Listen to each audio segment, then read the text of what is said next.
Good morning. Good morning. This is Monty. Good morning again, you guys. How are you today? I'm out and about, wiping down my car, reviewing today's topic, and today is some sort of holiday.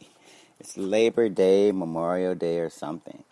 Anyway, for those of you who are taking the time off to barbecue and hang out with the family and take some time off from work and all of that. Enjoy and have fun. I don't do too much on holidays. I'm self-employed, and I've been self-employed for a long, long time. So I kind of don't put a lot of emphasis on holidays, mainly because what I do is the complete opposite, I guess, of what you would normally do.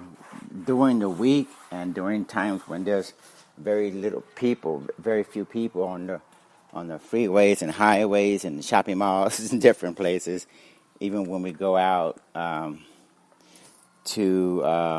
entertainment or something, whether it's whatever type of event, I try to go when there's less tourism, less people, less congestion as compared to more. Probably has more to do with my flexibility, because I am self-employed. But for those of you who are out there and can tolerate the traffic and the noise and the congestion, my hat is off to you, definitely. You may ask, who is this guy talking about traffic and congestion and what to do and when to do it on holidays and such? My name is Monty Henry. Excuse the noise. I'm wiping down my car, as I mentioned. I'm owner of DPO Surveillance Equipment. We're a full-service surveillance and security equipment company. We have lifetime guarantees and warranties on all the products, 24/7, 365 tech sales and customer support. The largest inventory of items that not only can you buy, but you can rent or lay away as well. And we have a very large and growing directory of information, free information, demonstration videos on our website and in the video library, various articles such as cybersecurity, such as cryptocurrencies, including Bitcoin. We have information on that. We have health and fitness. We have economics and finance, all sorts of topics that we cover. We including surveillance and counter surveillance. We our specialty is surveillance and counter surveillance, but we like to create content on various topics. So go to the website, take a look at the videos and the podcasts and the blogs and the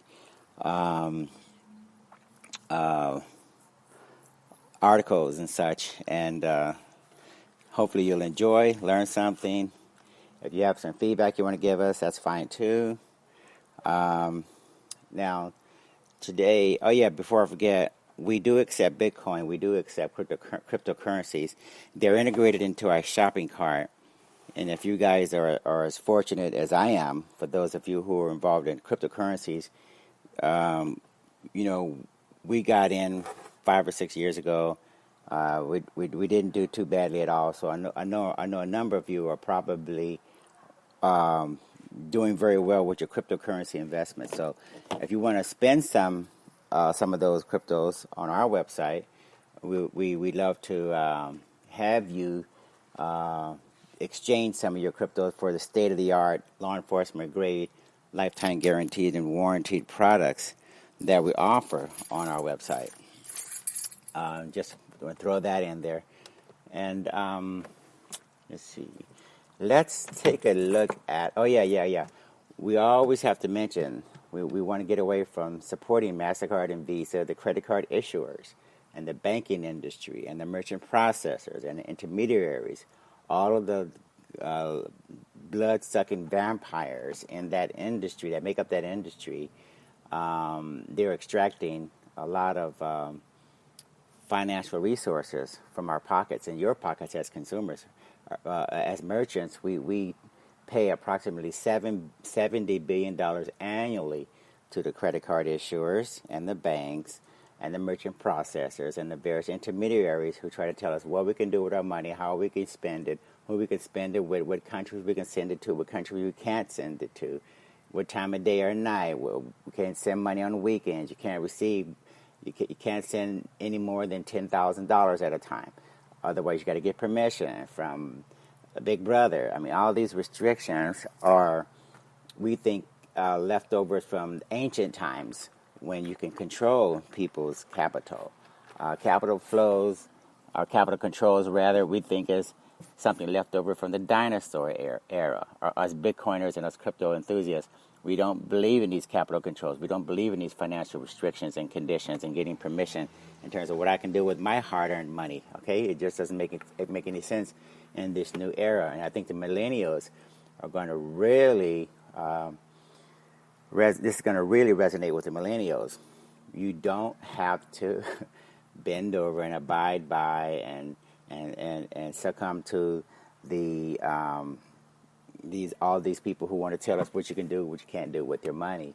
You put an app on your phone, you load up your wallet with some cryptocurrency such as Bitcoin, Ethereum, Litecoin, Bcash, and you send whatever amount of money whenever you want to whomever you want. That's just the way it goes. You send and receive, and you exchange value.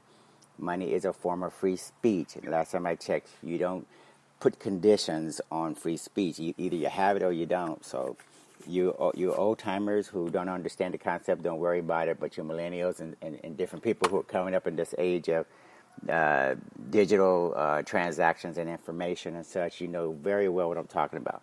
So moving right along into today's topic, we're going to be covering something that's near and dear to a lot of you guys. A lot of you people are pet owners. A lot of you people have some involvement with taking care of animals, directly or indirectly, so you'll probably be able to relate to this. The title is called, well, it's all about the Animal Legal Defense Fund, okay? But the title is specifically called Animal Legal Defense Fund, and then I have, in parentheses, animal rights versus animal welfare. Now, the reason why I framed it like this is because animals don't typically have representatives in Washington or lawyers or someone to speak on their behalf. If there's people who are pet owners and such, farm owners or whatever, if they have animals on the farm, if you have an animal in your house, if you have pets under your control, not everybody understands how big of a responsibility this is. In other words, when you forget to feed your animals, when you forget to walk the animals, when you forget to let them out for fresh air or something, when you forget to take them to the vet for care and maintenance, when you forget brushing the animal's teeth, cat or dog or whatever, you forget dental maintenance.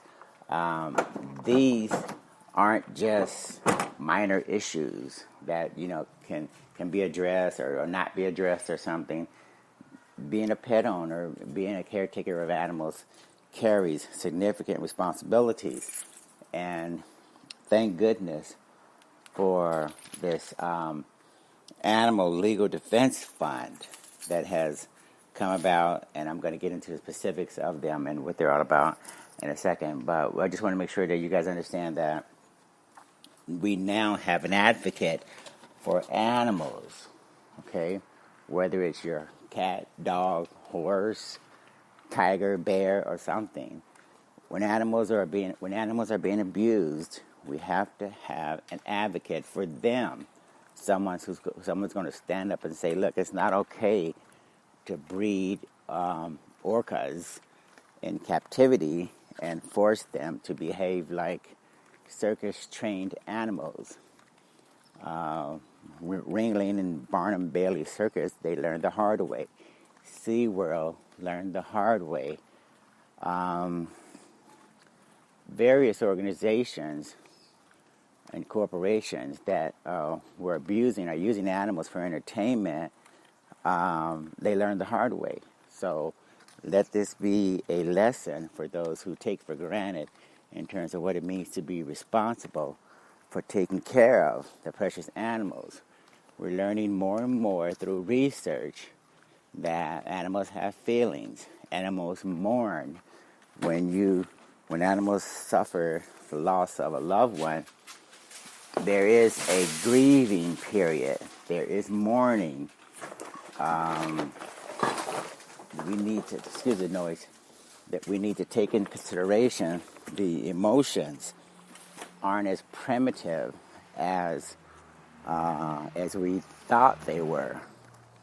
So again, animals and animal research is allowing us to understand more and more about how animals need to be given more, or pay more attention to. So animal welfare versus animal rights. Okay, let's dig into some of the details and try to figure out what we need to cover today. Okay, the Animal Legal Defense Fund, otherwise known as ALDF, is an American nonprofit law organization that aims to protect the rights and advance the interests of animals through the legal system. It was founded in 1979 by attorneys active in shaping the emerging field of animal law.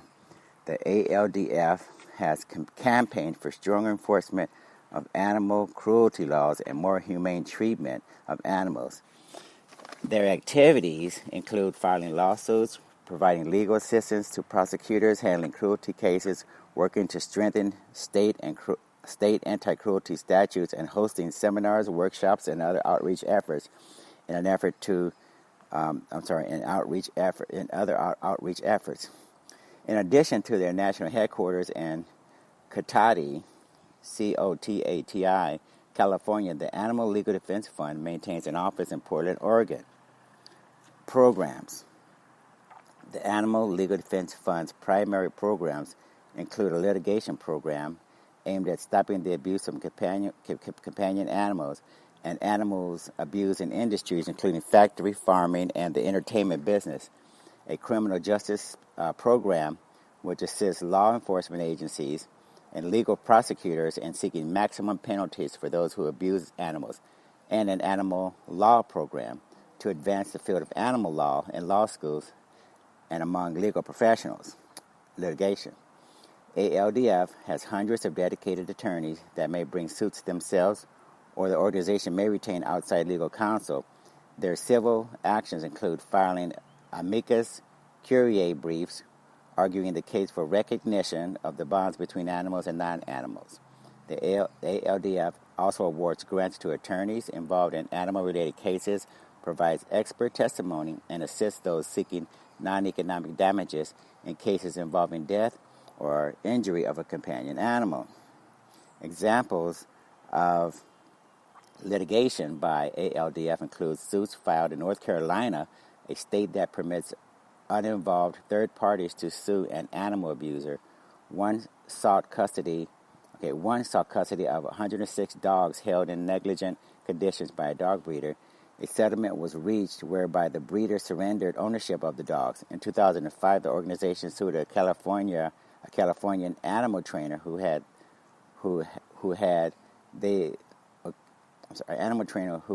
been accused of violating the Endangered Species Act and anti-cruelty statutes by beating chimpanzees with sticks. The suit was settled without the trainer acknowledging any wrongdoing. However, the chimps were retired from performing and transferred to an animal sanctuary in Florida. In 2007, the ALDF filed a lawsuit against a pig farming company who they claimed were intensively breeding pigs at a Californian farm in conditions that were in violation of the state's anti-cruelty laws.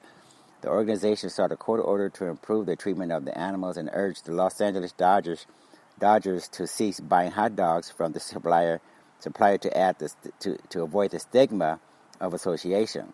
In 2008, the suit was dropped when the company stopped breeding pigs at the farm for a variety of business reasons, according to the company. Criminal justice. ALDF's criminal justice program is staffed by attorneys, including former prosecutors with expertise in animal protection law, who provide free legal assistance to prosecutors and law enforcement agencies. They aim to ensure that state criminal anti-cruelty statutes are vigorously enforced and that those convicted of an animal cruelty and neglect receive appropriate sentences. They also work with state legislators to enact felony anti-cruelty statutes in states that do not yet have them and to upgrade existing laws in states that do. The criminal justice program also maintains a nationwide database of animal cruelty cases and current and model animal protection laws available to prosecutors, legislators, and researchers. I think this is very good news to have a nationwide database of animal cruelty cases, including the current and model animal protection laws. I didn't know that there was a database. I'm going to have to see if I can link to this animal cruelty database. I think we need to monitor it, know who's in it, who's not in it, and just promote disclosing abusers so they can be included in this database, and that more people use this database to find out who's doing what. Cases and campaigns. 2014, in May, following a petition by ALDF, PETA, Orca Network, and others, the National Marine Fisheries Service proposed a rule to grant Lolita the same status under the Endangered Species Act, ESA, that covers all other southern resident orcas, the pod that she was seized from in 1970. The ALDF and PETA believe that the current confinement conditions that Lolita is subjected to are prohibited by ESA. This action opens the door to the prospect that she could be retired from performing and transferred to a seaside sanctuary. In January, Caltrans agreed to remove bird-killing nets at a local highway project and vowed to use safer construction methods after settling with ALDF and conservation groups. In 2013, in July, ALDF filed the first lawsuit in the nation to challenge the constitutionality of an ad-gag law, Utah's law, which criminalizes the videotaping of factory farms, attacks activity protected under the U.S. Constitution's First and 14th Amendments. In a groundbreaking end to its false advertising lawsuit against New York-based Hudson Valley Foie Gras, the national nonprofit animal legal defense fund, ALDF is celebrating the company's decision to stop advertising its products as humane. I think foie gras, that really implies or refers to the idea that certain farmers or farming cooperatives or whatever are stuffing ducks with so much food that they literally burst or rupture their internals or something, so that people who like the taste of foie gras can have that delicacy. But I think it's considered extremely humane the way they're doing it. And foie gras, you may want to make sure you understand what that is, what it's all about, and how those ducks are handled and treated. Okay, in 2012. In March, the Clay County, Kentucky Circuit Court entered an agreed order of judgment resolving ALDF's lawsuit against the county to stop systematic abuses at the animal shelter, at the local animal shelter. In June, ALDF finalized a settlement and court order resolving a lawsuit alleging widespread egregious animal abuse and neglect at Cal Cruz Hatcheries Incorporated, a Santa Cruz, California hatchery that processed millions of birds each year, destined for the chicken and duck meat industries. Following the lawsuit, which was based on an undercover video, Cal Cruz is no longer in operation, and the former owner may no longer work with animals. In August, a North Carolina judge granted Ben the Bear permanent sanctuary at the Performing Animal Welfare Society as a result of a lawsuit against Jambas Ranch. ALDF attorneys worked to represent the plaintiffs. Ben had languished for years on cement in a chain-link kennel. He now has the chance to live like a bear should, with plenty of space to roam, play, forage in his new habitat. 2011. In February, Guam voted to dramatically strengthen the territory's laws protecting animals Guam's new legislation adopts robust minimum care standards and other definitions which mirror much of what is contained in ALDF's model animal protection laws.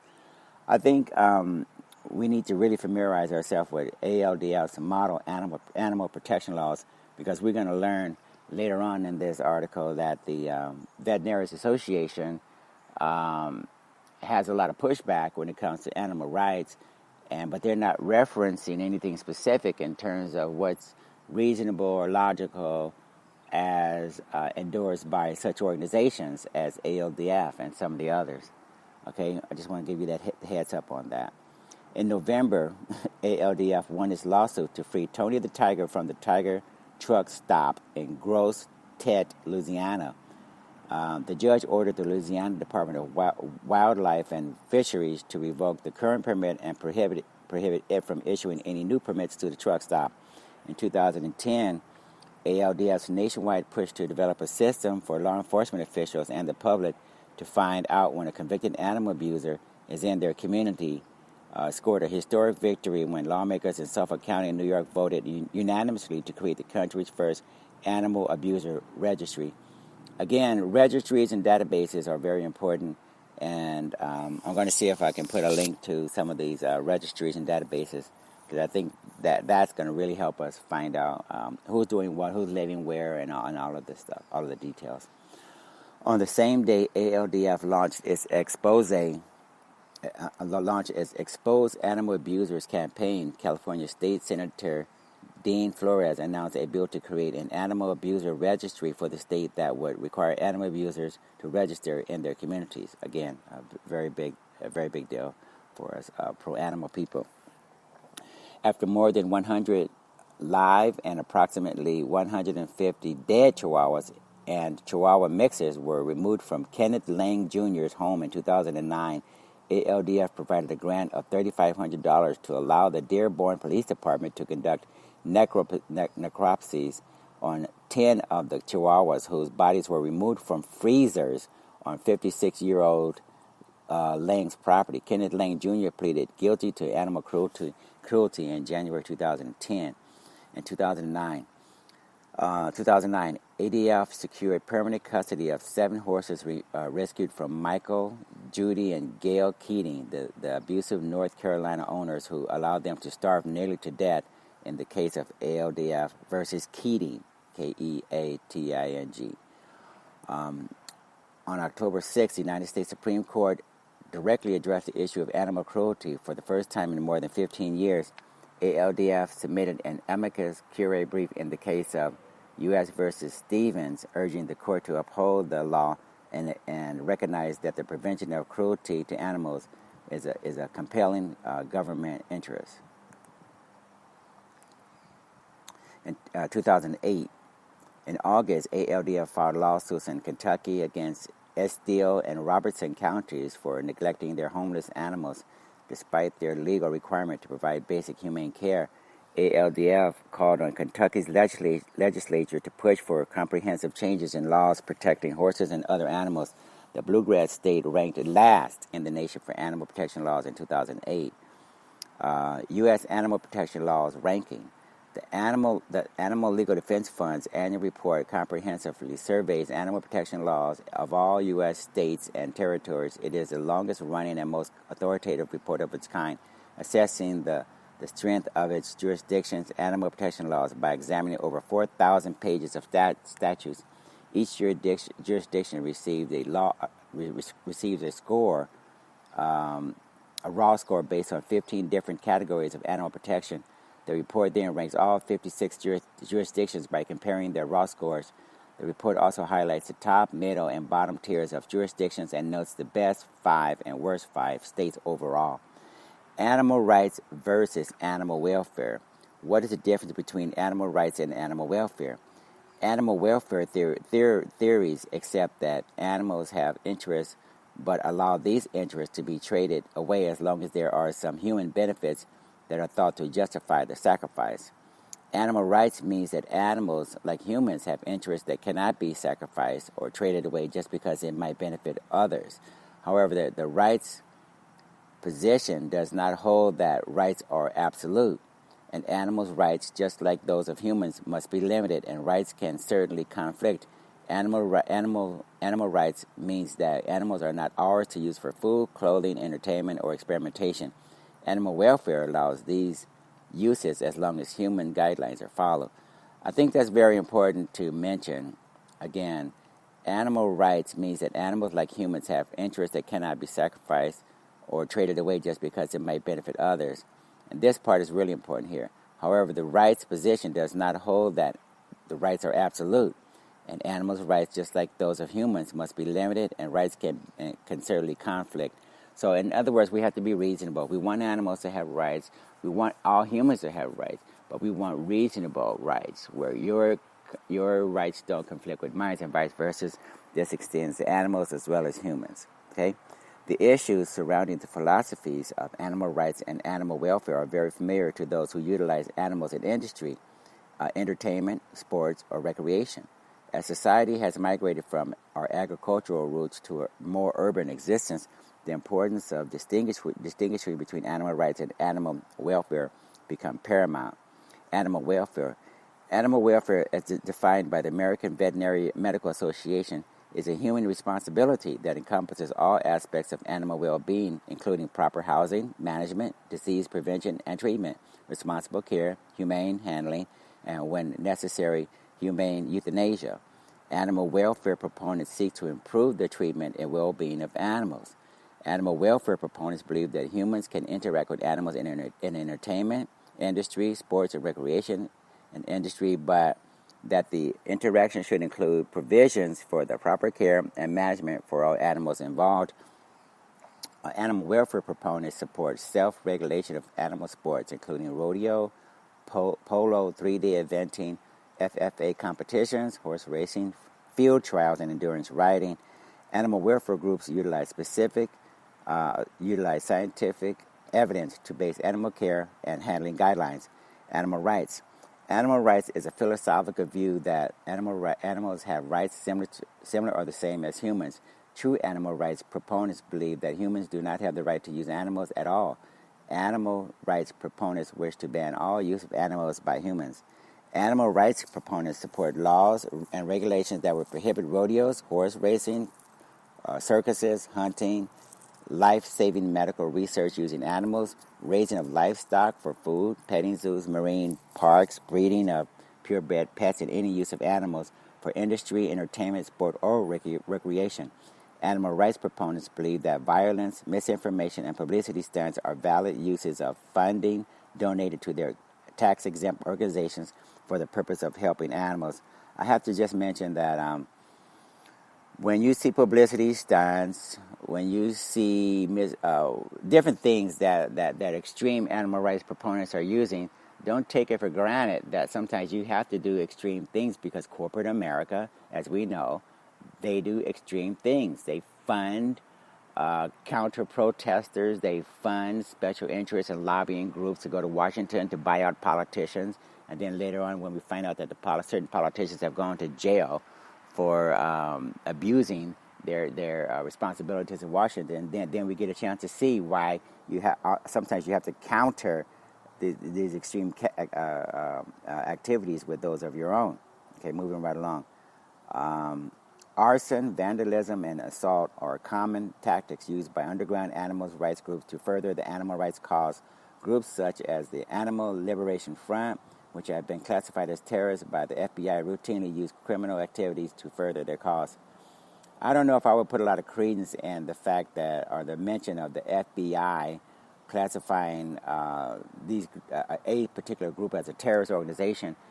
Once upon a time, the FBI, they would quickly label you as a communist. And nowadays, they quickly label you as a terrorist, because the way the Patriot Act and certain laws are written up, everybody is presumed guilty until proven innocent. So I don't care what the FBI, how the FBI labels organizations anymore. Okay, moving right along. The American Veterinary Medical Association has taken a formal position defining the difference between the two labels, animal rights versus animal welfare. In their detailed policy on animal welfare and animal rights, they state that they cannot endorse the views of animal rights groups. Here's a quotation from their policy. Again, this is the American Veterinary Medical Association. Okay, let's find out what they have to say. Animal rights is a philosophical view and personal value characterized by statements by various animal rights groups. Animal welfare and animal rights are not synonymous terms. The AVMA, this is the Veterinary Association, wholeheartedly endorses and adopts promotion of animal welfare as official policy. However, the AVMA cannot endorse the philosophical views and personal values of animal rights advocates when they are incompatible with responsible use of animals for human purposes, such as food, fiber, and research conducted for the benefit of both humans and animals. That's a quotation. Let's take a closer look at the fundamental differences between animal welfare and the animal rights philosophy. Animal welfare includes all animals, whether used for food, companionship, or sport. Is based on the principle of ownership of animals. It reflects a common sense approach that animals should be treated well and that animal cruelty is wrong. Animal welfare standards and guidelines for animal use and management are based on sound veterinarian animal husbandry experience, research, and practices. Again, this is the AVA talking. The AVA views animal welfare as a human responsibility that encompasses all aspects of animal well-being, including proper housing, management, nutrition, disease prevention and treatment, responsible care, humane handling, and when necessary, humane euthanasia. It also means animals that provide for human needs experience no unnecessary suffering. I want to just throw in there that the AVMA sounds like they're really pro-animals, but I don't know whether or not they want to stick their foot into this particular Pandora's box, because organizations that can actually penalize and enforce laws and go after wrongdoers are one thing, but the AVMA has a little conflict of interest in that they want us to submit our animals to them for care, which is a commercial opportunity. So be careful when someone says, look, I'm looking out for your rights, but at the same time, you got to pay me money. And but we have to go to organizations like the ALD, the Animal Legal Defense Fund, to actually get the hard work done. Okay, two different things we're talking about here.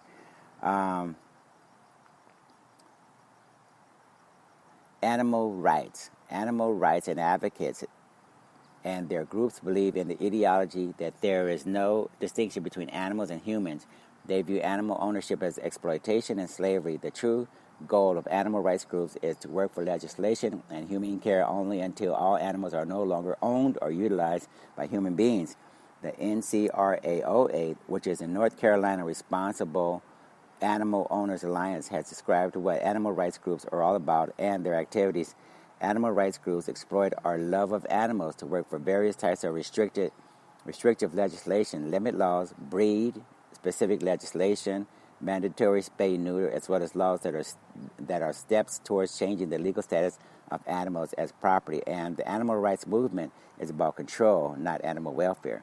Supporting legislation based on emotion and philosophical interpretation provides a platform in our legal system for incremental increases towards animal status changes. Lately, we have been accused of being against the proper care and husbandry of animals. This has happened because over the years we have been working hard to shed light on extremist animal rights groups. We have exposed their activities and their agenda. They are afraid the public will finally realize they are staging a dramatic impact on the rights and the way of life of all Americans. I have to disagree that that we should focus on so much on the extreme groups, because as I mentioned before, when you're trying to counter corporate America, when you're trying to counter tons of money being put into animal abuse, when we find out the pig farms and the chicken farms, when we find out about how antibiotics and such are harming people, obviously you have to exercise extreme tactics.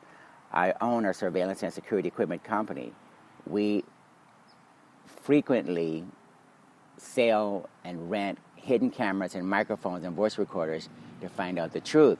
When the truth is exposed, finally, through undercover operations, then we get to find out that what people say and what they do are two entirely different things. So my hat is off to these extremist groups and to the people who sacrifice their lives and sacrifice their health and safety to go into these different operations, whether it's farming, pet meals, puppy farms or puppy mills or whatever it is.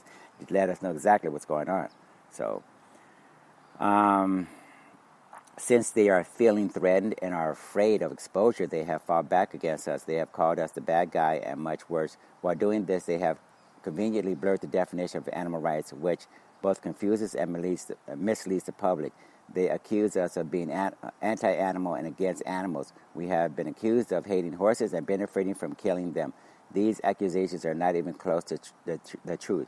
They are outright fabrications. Folks who are affiliated with and work with Protect the Harvest have pets, and a number also have horses and livestock.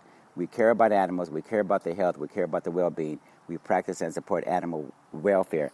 While these outright falsehoods have been launched against us create more work and some challenges for us, it also shows that we are making progress.